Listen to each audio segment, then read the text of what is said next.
My name is Amy Henderson. I'm the Manager of Public Policy for the Lung Association. For 100 years, the Lung Association has been dedicated to improving lung health for Canadians.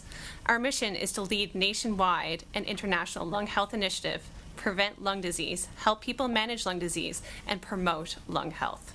We do this because when you can't breathe, nothing else matters. Tobacco-related disease is the #1 cause of lung disease in Canada. It affects every aspect of lung health.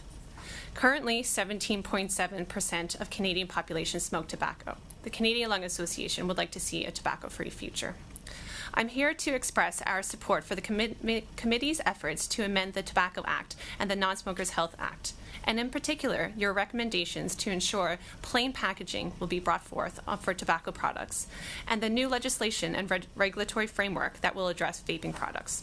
The Lung Association supports Bill S5 and is encouraged by the government's commitment to improving public health. We also recognize the complexities in finding the right balance between regulating vaping products and making them available to adult smokers. However, we believe there are important ways in which Bill S5 can be strengthened, and this is really important to support the lung health of Canadians. We also support the amendments brought forward by the Canadian Cancer Society that have been submitted. But today I wanted to focus on the ways that the bill can be strengthened to protect lung health. So first, tobacco products. Like I said, tobacco products is the #1 cause of preventable lung disease in Canada. Plain packaging has the ability to bring attention to the graphic warnings on cigarettes and relate it to decreasing smoking rates. I don't need to go into evidence. Mr. Cunningham has provided a lot. But I would like to bring attention to plain and standardized packaging has the support of public health groups from across the country. The Canadian Coalition for Action on Tobacco, whose members include the Canadian Cancer Society, Lung Association, Heart and Stroke Foundation, Non-Smokers' Rights Association, etc., have provided the committee a document demonstrating the support of more than 340 organizations in support of plain and standardized packaging. In addition to our support of plain and standardized packaging, we recommend that the regulatory authority be expanded to include water pipes and cigarette products themselves. Water pipe smoking is increasing among young people in Canada. 14.1% of students 15 to 19 have tried water pipes. Smoke from water pipes contains many of the same cancer-causing ingredients that are in combustible tobacco, as well as the related effects to lung disease. These toxic substances include nicotine, carbon monoxide, tar, and heavy metals. Water pipe smoking is often done by individuals, and they don't see the packaging, so it's important to have a warning on the water pipes themselves. To further strengthen the legislation, the Lung Association would like to see a ban on all menthol in all tobacco products. As earlier indicated, there is a loophole here. The menthol is only banned in cigarettes, most cigars, and blunt wrappers. This should extend to all tobacco products. Additionally, we recommend the legislation include a regulatory authority to increase the minimum age of smoking, legal age to purchase tobacco in the future. The current age is 18. Health Canada has introduced a consultation document that discusses the merit of increasing the age to buy tobacco to 21. Including the authority in this bill will enable the government to act on the results on the ongoing consultation in the future. Now on to e-cigarettes. E-cigarettes is a very complex topic, especially for the Lung Association.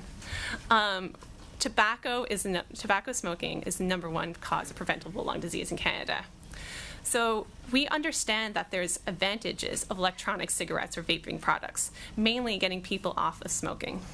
However, e-cigarettes are less harmful, but not harmless. And this is especially important for lung disease.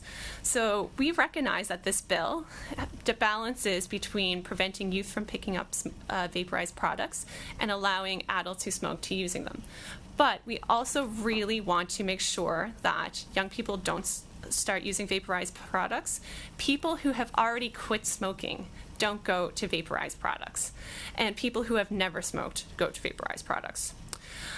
So we really encourage this approach, and it makes it very important to have due diligence and caution when we're looking at vaporized products. Within this in mind, there's some ways in which the current bill can be strengthened. The Lung Association recommends that the bill be expanded to provide regulatory authority to further restrict vapor products, advertisement, and promotion.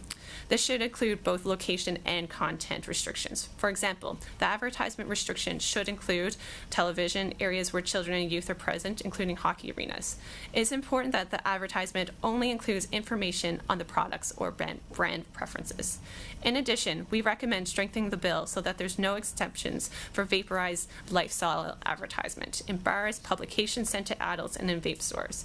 There's no need for lifestyle advertisement. We strongly support including vaporized products in the Clean Indoor Air Law, the Non-Smokers Health Act.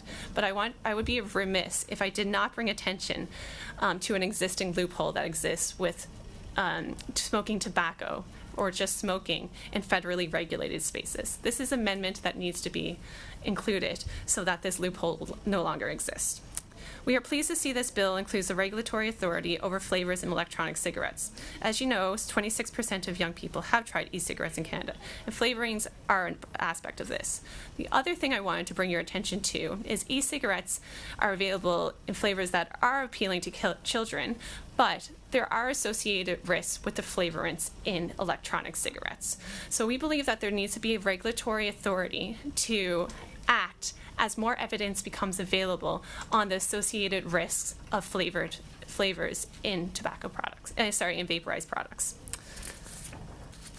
And then the other thing that we really want to reinforce is, although it's out of scope for this bill, we really encourage more investment into research of vaporized products in Canada, especially around respiratory health. This is extremely important as the long-term effects are not known, and often respiratory disease takes many years to develop.